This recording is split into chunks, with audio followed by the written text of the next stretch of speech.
You wake up to your wife's stress about work. You absorb it. You listen. You validate. You help her process. She feels better. You're carrying it now. Your teenage son is struggling at school. You sit with him. You talk it through. You shoulder his anxiety. He's relieved. You're carrying that too. Your aging parent calls with health fears. You reassure. You problem solve. You take on their worry. They're calmer. You're holding it. Your boss is angry about missed targets. You take the heat. You absorb the rage. You buffer your team. The anger has to go somewhere. It goes into you. By evening, you're full. Your cup is overflowing. And someone asks, "How was your day?" You say, "Fine," because where would you put it? Who's going to absorb your stress? Who's your emotional janitor? Look, I've been there. We don't talk about this enough as men. We become the family's emotional janitor. We clean up the messes. We absorb the screaming. We keep the peace. We're the shock absorbers for everyone else's trauma.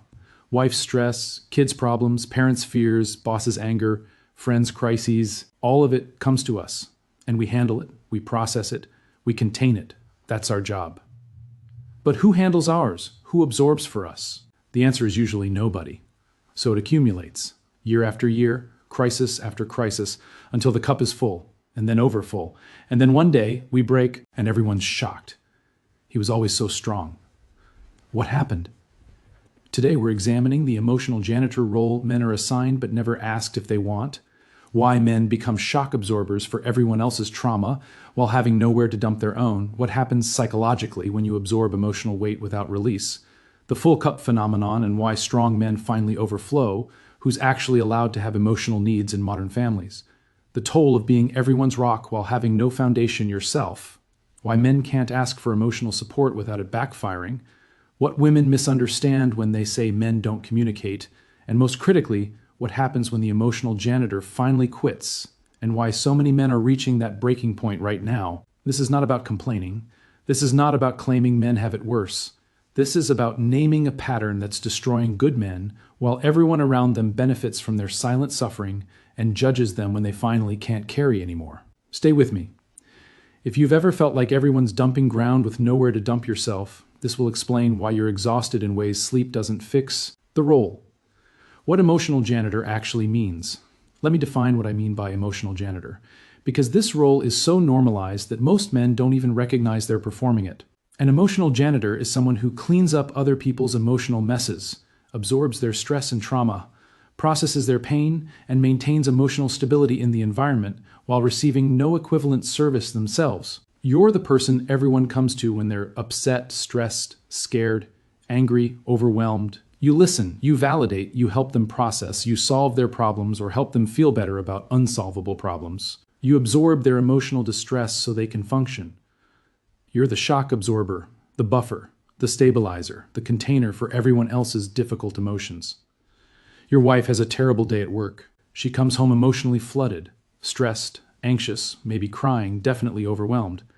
She dumps it all on you. You listen, you validate, you help her process, you offer perspective, you hold her if she needs it. By the end of the conversation, she feels better. The emotional weight has transferred from her to you. She's lighter. You're heavier. That's the job. Your kid is struggling. Bullied at school, anxiety about grades, friend drama, whatever it is. They bring it to you. You absorb their fear. You help them strategize. You contain their panic so they can think clearly. By the end, they're calmer. You're carrying their worry now. That's the job. Your aging parent is scared about health, money, mortality. They call you. You reassure. You problem solve. You absorb their fear so they can sleep at night. You're lying awake with it now. That's the job. Your boss is furious about something. Missed deadline, lost client, mistake that happened. The rage has to go somewhere. It goes into you. You take the verbal assault. You buffer your team from it. You absorb the anger so the workplace can function. You're carrying that rage inside you now. That's the job. This is emotional janitorial work, taking other people's emotional mess and cleaning it up, absorbing their distress and processing it, being the container so they don't have to be. And like all janitorial work, it's essential, exhausting, and invisible until it stops happening. How men become emotional janitors, the assignment nobody discusses. Men don't choose this role. It's assigned through thousands of small interactions from boyhood forward, the assignment in boyhood. Boys learn early. Your emotions are inconvenient. Your pain is weakness. Your fear is unacceptable. Your sadness is embarrassing. Stop crying. Man up. Don't be a baby. Big boys don't cry. Toughen up. Handle it. The message is clear. Your emotional needs are a burden to others. Process them yourself. Or better yet, don't have them. But simultaneously, boys learn they're supposed to be strong for others. Protect your sister. Don't upset your mother. Be the man of the house. Take care of the family. So the pattern establishes early. Suppress your own emotional needs. Meet everyone else's. The assignment in dating. A young man learns quickly in relationships. She can have emotional needs. She can be stressed, upset, scared, overwhelmed. His job is to handle that. Listen, validate, support, absorb. If he tries to have equivalent emotional needs, the dynamic shifts uncomfortably. She doesn't want to be his therapist. She needs him to be strong. If he's weak, she loses attraction. So he learns. I can support her emotionally. She can't support me equivalently. The emotional labor flows in one direction. The assignment in marriage. The pattern intensifies in marriage. She has a bad day. He listens, absorbs, helps her process. This happens regularly. It's normal. He has a bad day. If he tries to process with her the way she processes with him, one of several things happens. She listens, but then needs him to comfort her about being upset that he's upset. His emotional need becomes her emotional crisis that he has to manage. She listens, but offers solutions when he needed validation. He learns she can't hold space for him the way he holds space for her. She becomes anxious about his struggle. If he's not strong, who will be? His vulnerability threatens her security. She needs him strong, not vulnerable. She loses attraction. His emotional need makes him less masculine to her. She needs him to be the rock, not a fellow human with struggles. So he stops trying. He learns. Marriage means I handle her emotions. I don't burden her with mine. The assignment as a father. Children have enormous emotional needs. Fear, anxiety, frustration, disappointment, all of it needs processing. The father becomes the emotional janitor for children too, absorbing their distress, helping them process, being their rock. And this is appropriate. Children should be able to bring emotional needs to parents, but it's another source of emotional labor flowing toward him with no reciprocal flow away. The assignment at work. The boss is angry. Co-workers are stressed. Clients are upset. Subordinates are overwhelmed. The strong, reliable man becomes the dumping ground at work too. Handle the boss's rage. Absorb co-workers' stress. Contain clients' frustration. Support subordinates through crisis. More emotional labor. More absorption. More containing everyone else's difficult emotions. The assignment in extended family. Aging parents. Struggling siblings. Family crises. All of it comes to the strong, reliable man. Handle it. Fix it. Absorb the fear and stress so everyone else can function. More weight, more responsibility, more emotional janitor work. The pattern complete. By midlife, the role is complete and total. Everyone in his life has learned. Bring your emotional distress to him. He'll handle it. He'll absorb it. He'll help you process it. He'll make you feel better. That's what he's for. And he's learned. Don't bring yours anywhere. Nobody can hold it. Nobody wants it. You're the container. There's no container for you, the full cup. What happens when there's nowhere to dump? Imagine your emotional capacity as a cup. Every time you absorb someone else's distress, the cup fills a little. Wife's stress, kids' problems, boss's anger, parents' fear, friends' crisis. Each one adds liquid to the cup. If you had somewhere to dump, the cup would empty and refill in a healthy cycle. But you don't have anywhere to dump, so the cup just keeps filling. Crisis after crisis, year after year. The liquid level rises. At first, you don't notice the cup is large. You have capacity, you can handle it. But it never empties, it only fills. And eventually, the cup reaches capacity. Now, every new emotional demand faces a full cup. There's nowhere to put it. But it keeps coming. Wife still has bad days. Kids still have problems. Boss still has anger. Parents still have fear. So you compress what's already in the cup. You pack it tighter. You make room by pushing down what's already there. This works temporarily. But compressed emotion is still there, just denser, heavier, more volatile. Eventually, the cup is full and compressed. No more room. But the emotional demands don't stop. They never stop. Now you have several options. None are good. Option 1, overflow. The cup overflows. The next emotional demand that comes in, you can't absorb it. It spills out. You snap, you rage, you break down. You have an emotional reaction that's disproportionate to the trigger, because it's not about the trigger, it's about the full cup finally overflowing. Everyone's shocked. Where did that come from? He's always so calm. What's wrong with him? What's wrong is his cup has been full for years and nobody noticed because he was still absorbing everyone else's distress even though he had no capacity left. Option 2, numbness. You stop feeling. You emotionally numb out. The cup is full. You can't process anymore, so you stop registering emotional input. You become the emotionally unavailable man everyone complains about, not because you're damaged or toxic. Because your emotional capacity is full and has been for years, and numbness is the only way to prevent constant overflow. Option 3, physical symptoms.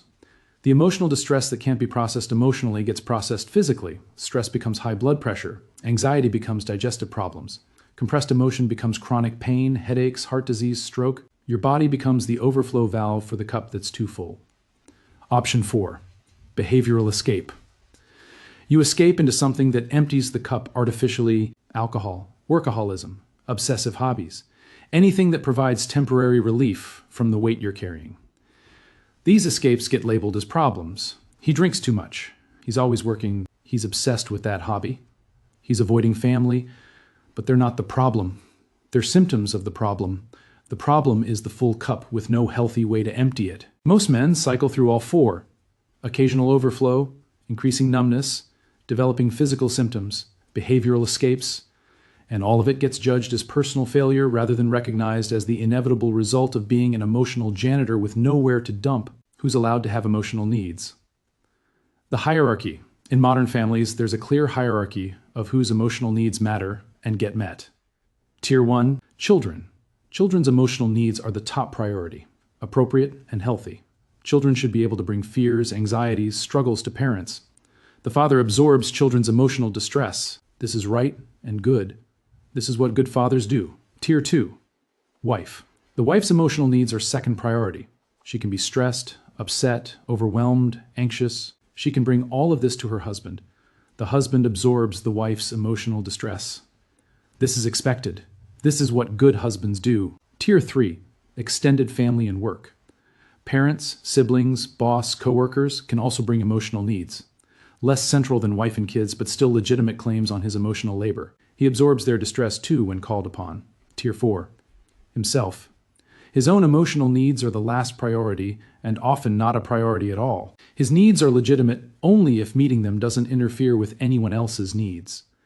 If he's stressed but his wife is also stressed, hers takes priority. If he's struggling but the kids need him, the kids take priority. If he needs support but the family needs him to be strong, family needs take priority. His emotional needs exist in theory but rarely get met in practice because someone else's needs are always more urgent. The justification. The justification for this hierarchy sounds reasonable. He's the strongest. He can handle it. He's the rock. Someone has to be stable. And this is partly true. Families need stability. Children need secure parents. Marriages need at least one partner who can be stable when the other is struggling. But what happens when the rock is crumbling? What happens when the strongest person is overwhelmed? What happens when the shock absorber is compressed to maximum and can't absorb anymore? The system has no answer, because the system depends on him never reaching that point. The hierarchy only works if he has infinite capacity, but he doesn't. Nobody does. And when he finally hits his limit, the system breaks. And somehow, it's his fault for breaking the toll. What being an emotional janitor does to men. Being an emotional janitor while having nowhere to dump your own emotional weight takes specific psychological and physical tolls. Toll 1, compassion fatigue. Compassion fatigue is the exhaustion that comes from constantly absorbing other people's distress. Therapists experience this, nurses experience this, caregivers experience this, and so do men who serve as emotional janitors for everyone in their lives. You stop being able to care, not because you're heartless, because your capacity for absorbing others' pain is depleted. Your wife comes home stressed. You used to be able to engage, listen, help her process. Now you just feel tired. You can't muster the energy to absorb one more person's distress. You still go through the motions. You still listen, but you're empty inside. You have nothing left to give. You're performing support you no longer have the capacity to genuinely provide. Toll 2, emotional numbing.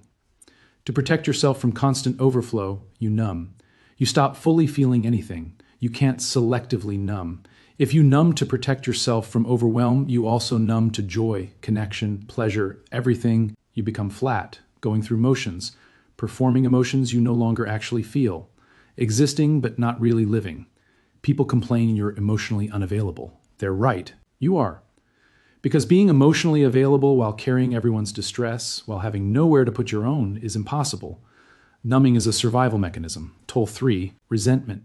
You're giving everything, absorbing everyone's distress, being everyone's rock, performing emotional labor constantly, and getting nothing equivalent in return. Nobody is absorbing for you. Nobody is being your rock. The emotional labor is completely one-directional. The resentment builds, silently, poisonously. You can't express it because expressing it would be a failure to be strong, but it's there, growing, festering. Eventually, the resentment leaks out, in irritability, in withdrawal, in small cruelties, in passive-aggressive behavior. People think you're being difficult. You're just full of resentment from years of unreciprocated emotional labor. Toll 4, physical health deterioration. Chronic stress from being an emotional shock absorber creates chronic health problems. High blood pressure, heart disease, stroke, diabetes, obesity or severe weight loss, insomnia, digestive problems, chronic pain, weakened immune system. Men die younger than women on average. Part of this is the emotional janitor role.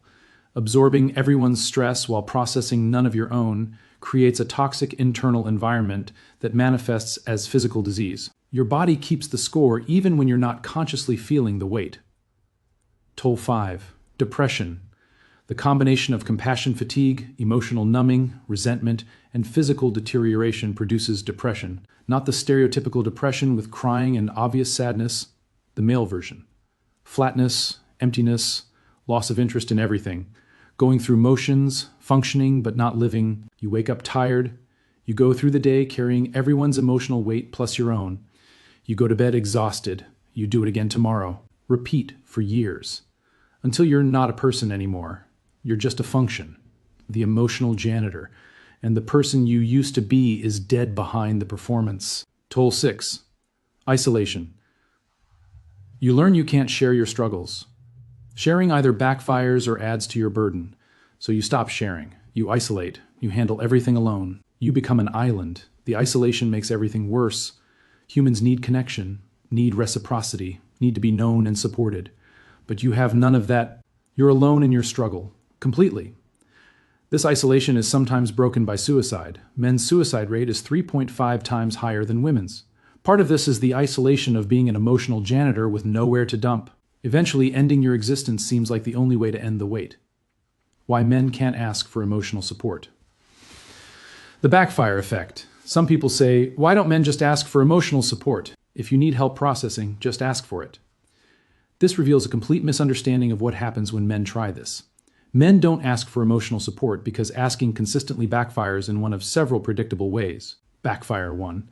She needs him to comfort her about his struggle. He tries to share his stress, fear, overwhelm with his wife. She gets upset.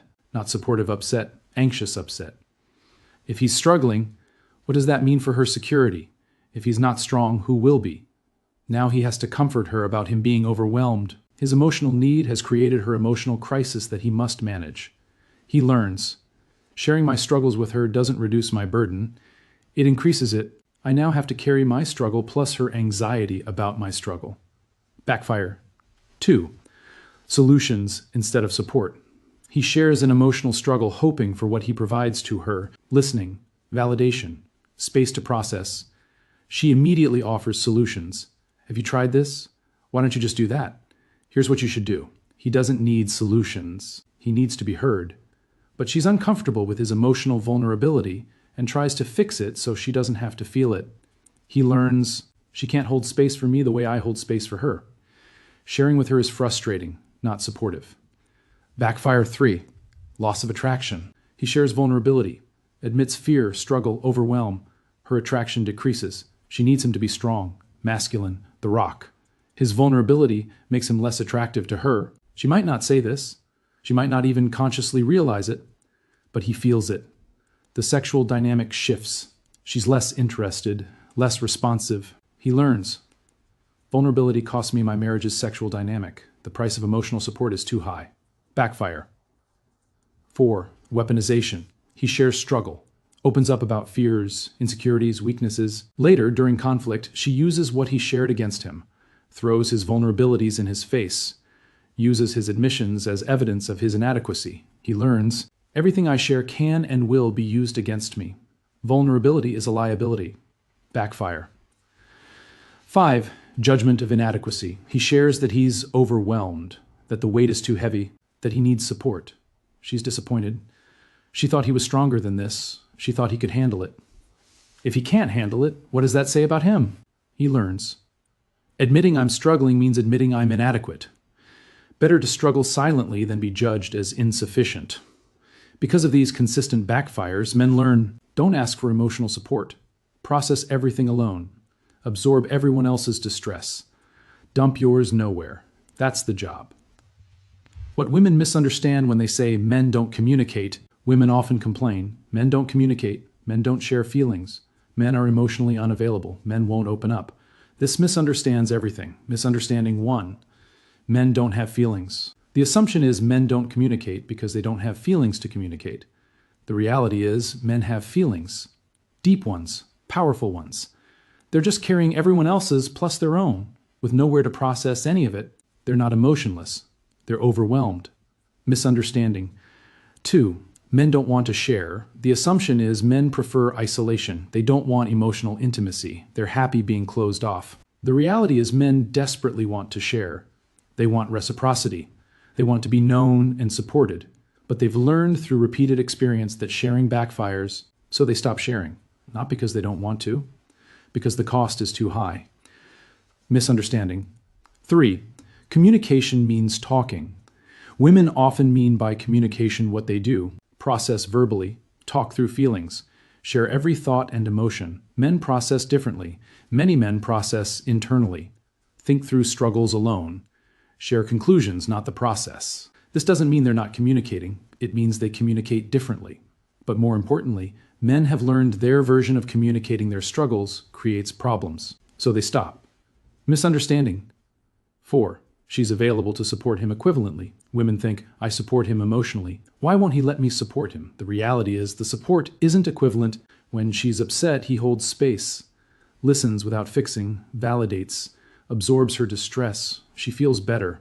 When he tries to share, she can't hold space the same way. She either gets anxious and needs comforting herself, or offers solutions instead of listening, or loses attraction to his vulnerability. She's not available to support him the way he supports her, and he knows it, so he stops trying. Misunderstanding 5. His silence is about her. She thinks his emotional unavailability is about her. He doesn't trust her. He doesn't love her enough to share. The reality is his silence is protective of himself, of her, of the relationship. He's learned sharing creates problems. Silence prevents those problems. It's not about a lack of love. It's about painful experience teaching him to keep emotional needs to himself. Women don't understand. When they complain men don't communicate, they're complaining about a symptom of a problem they're participating in creating. Men learned not to communicate because communicating their struggles with women consistently backfires. What happens when the emotional janitor quits? The system collapses. Eventually, some men reach a breaking point. The cup is full, the toll is too high, the resentment is toxic. And they quit the emotional janitor role. They stop absorbing, stop buffering, stop being everyone's shock absorber and rock. When this happens, the system collapses because everyone has been depending on him to absorb their distress. When he stops, they have to hold their own emotional weight, and they can't. What quitting looks like. He stops listening to his wife's work stress the way he used to. She comes home upset. Instead of absorbing and helping her process, he says, "That sounds hard," and returns to what he was doing. She's left holding her own distress. She doesn't like it. He stops buffering his boss's anger. The boss rages. Instead of absorbing it and protecting the team, he lets the rage land where it lands. Other people have to deal with the consequences of the boss's behavior instead of him absorbing all of it.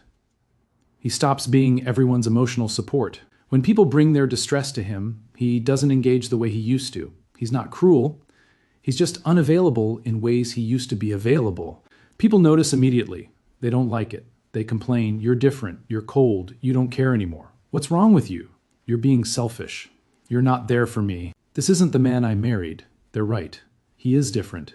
because he stopped doing a job he was never asked if he wanted, getting nothing in return, destroying himself in the process. The backlash.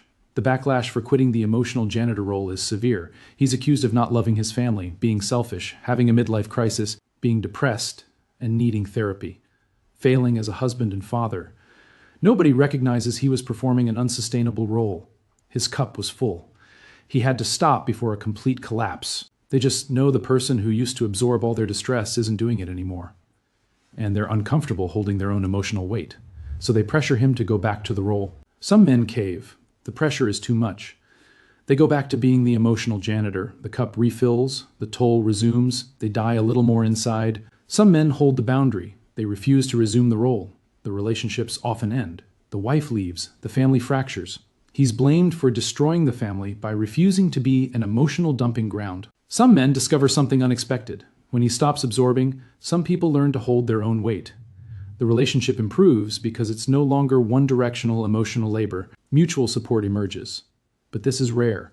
More common is backlash, pressure, and blame for refusing to continue an unsustainable role. The solution: what needs to change? The emotional janitor role is unsustainable. Something must change. Change. 1. Reciprocal emotional support. If men are expected to absorb women's emotional distress, women must be able to equivalently absorb men's. This means when he shares a struggle, she holds space without getting anxious and needing comfort herself.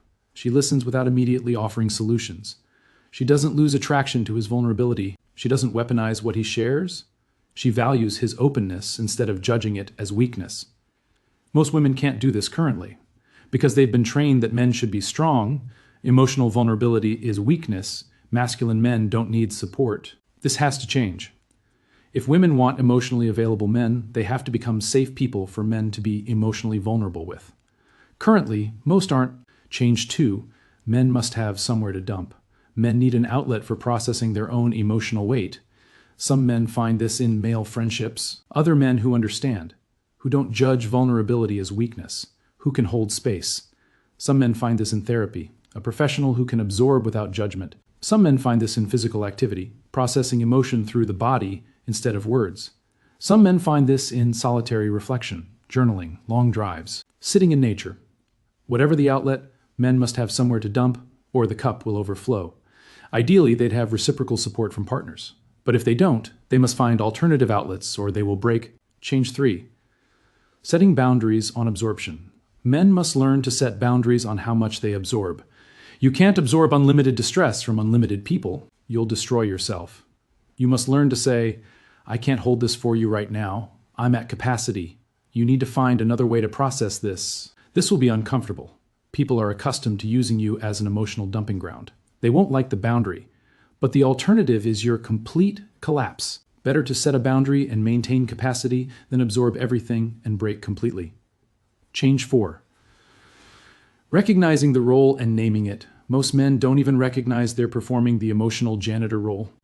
It's so normalized they think this is just what relationships are. The first step is recognition. I am the emotional janitor for everyone in my life. I absorb their distress. I get no reciprocal absorption. This is the dynamic. Once recognized, it can be named. In the relationship, with family, with self. Naming it allows addressing it. You can't fix what you can't see. Recognition makes it visible. Change 5. Refusing to resume when you quit. If you reach a breaking point and quit the emotional janitor role, you must refuse pressure to resume. People will pressure you. They want their shock absorber back. They don't like holding their own weight. You must hold firm. I can't resume that role. It was destroying me. If this relationship requires me to absorb everyone's distress while getting no support for my own, this relationship is unsustainable. Either the relationship restructures toward reciprocity or it ends. Both outcomes are better than destroying yourself to maintain a dysfunctional dynamic. Final thoughts. The cup that's been full too long. Look, I've been there, carrying everyone's emotional weight, being the rock, the shock absorber, the emotional janitor, absorbing a wife's stress, kids' fears, a boss's anger, parents' worries, friends' crises, all of it coming in, none of it going out. And the cup filling slowly at first, then faster, then completely, then overflowing. And the toll, the compassion fatigue, the numbness, the resentment, The health deterioration, the depression, the isolation, and realizing nobody's asking if I'm okay, nobody's offering to absorb for me, everyone's using me as a dumping ground. And if I stop, they'll be angry, not concerned. We don't talk about this enough as men. We're taught this is just what we do. Be strong for everyone. Handle everything. Never need anything. That's masculinity. But that's not masculinity. That's self-destruction. Real strength includes knowing when you're at capacity. Real strength includes asking for support. Real strength includes refusing to destroy yourself to serve everyone else.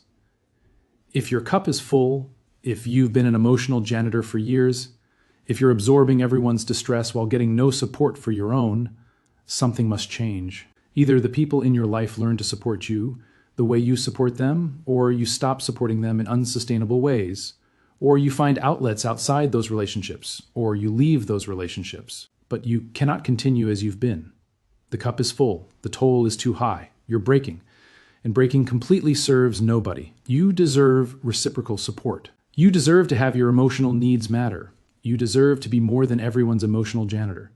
And if the people in your life can't provide that, you deserve to find people who can, or at minimum, to stop destroying yourself for people who see you as utility, not a person.